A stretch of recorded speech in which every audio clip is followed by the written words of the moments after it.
अनोखी चाय की कहानी, चायवाला और उड़न तश्तरी। एक समय की बात है, भारत के एक छोटे से गांव में, जहां पहाड़ हरे भरे थे और हवा में मिट्टी की सोंधी खुशबू घुली रहती थी।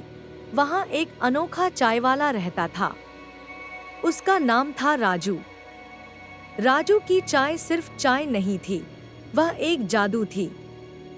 उसकी दुकान पर सुबह से शाम तक भीड़ लगी रहती थी। लोग दूर दूर से उसकी चाय पीने आते थे, क्योंकि राजू की चाय में एक ऐसी खासियत थी जो किसी और की चाय में नहीं थी। वह हर घूंट में सुकून देती थी। एक दिन जब सूरज ढल रहा था और आसमान नारंगी और बैंगनी रंगों से भर गया था, राजू अपनी छोटी सी दुकान में अकेला बैठा था।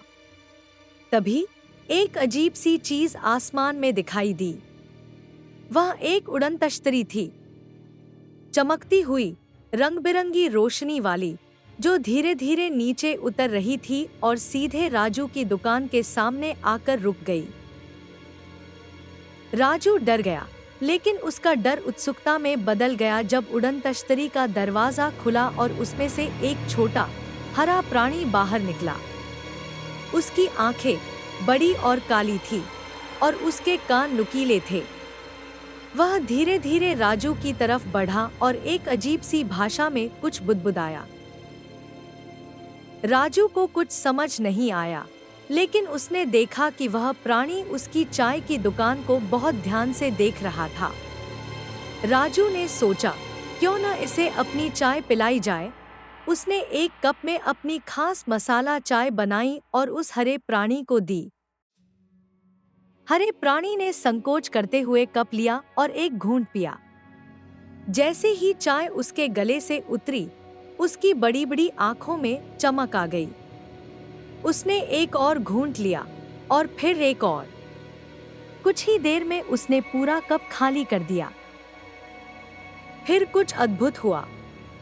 उस हरे प्राणी ने अपने हाथ ऊपर उठाए और उसके शरीर से एक नरम, सुनहरी रोशनी निकलने लगी।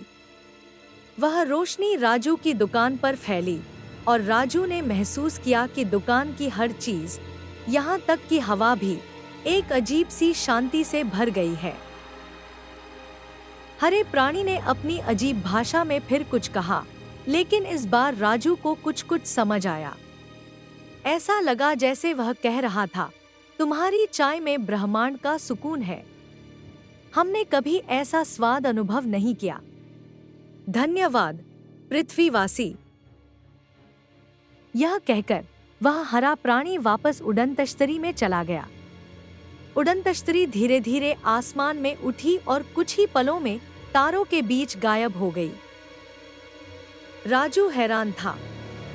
उसने चाय का कप उठाया और उसे सूंघा। उसे लगा जैसे आज उसकी चाय में कुछ और भी घुल गया है, कुछ अलौकिक, कुछ जादुई। उस दिन के बाद राजू की चाय और भी खास हो गई। जो लोग उसकी चाय पीते थे, वे कहते थे कि उन्हें सिर्फ ताजगी ही नहीं, बल्कि एक गहरी शांति और खुशी का अनुभव होता था। राजू ने कभी किसी को अपनी उड़न तश्तरी वाली कहानी नहीं सुनाई, क्योंकि उसे पता था कि कोई उस पर विश्वास नहीं करेगा। लेकिन हर बार जब वह चाय बनाता, तो उसे उस हरे प्राणी की चमकती आंखें और उसकी सुनहरी रोशनी याद आती थी। और इस तरह राजू की चाय सिर्फ एक पेय नहीं रही, वह ब्रह्मांड के सुकून का एक माध्यम बन गई। एक अनोखी चाय की कहानी जो किसी और की चाय में नहीं मिल सकती थी।